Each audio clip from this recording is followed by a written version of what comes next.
Good. You ready? Okay.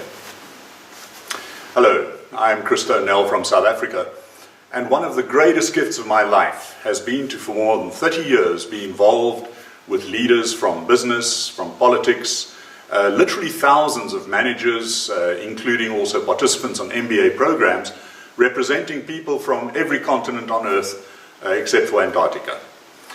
During the 1980s and the early 1990s, I was very closely involved with initiatives in the apartheid South Africa to bring whites and blacks together, and many of you will know that South Africa in those days was a very divided society in turmoil and a lot of violence.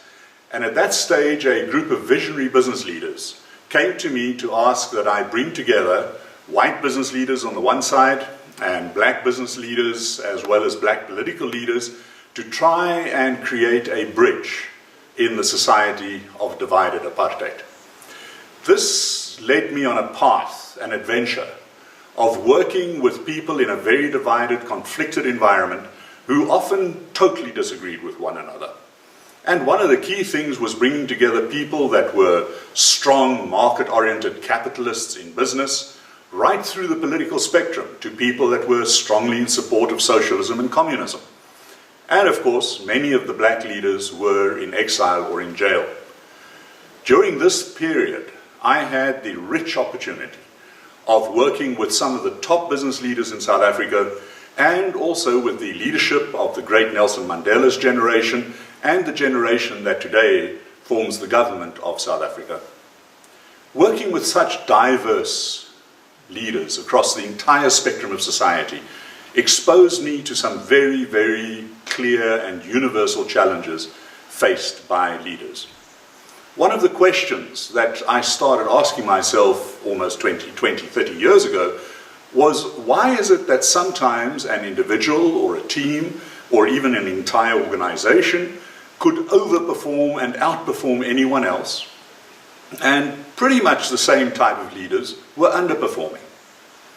And over the years, I realized that what separates the really good and sustainable performers, individuals and teams, from the rest are three virtues. The virtues of anxiety, power, and love. Yes, every time that I come to the last one of love, and I'm working with business leaders and politicians, then you could almost see their eyes stretch with surprise and sometimes even indignation.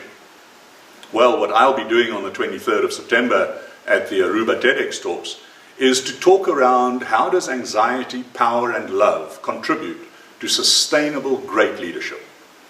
Anxiety, the capacity to cope with uncertainty, to not be paralyzed, and to understand that part of creativity and creating change means seeing anxiety as a gift of life, not something that says, I'm not coping. Power, the ability to apply, influence, and make decisions in a way which has benign benefit to all stakeholders, and in a way which looks at generations to come. And finally, love. Not love of Hollywood and Bollywood, but the love of compassion, of seeing another person's perspective, of tolerance and deep respect. It is when these three virtues of anxiety, power, and love come together that leaders truly outperform all others. I look forward to seeing you on the 23rd of September.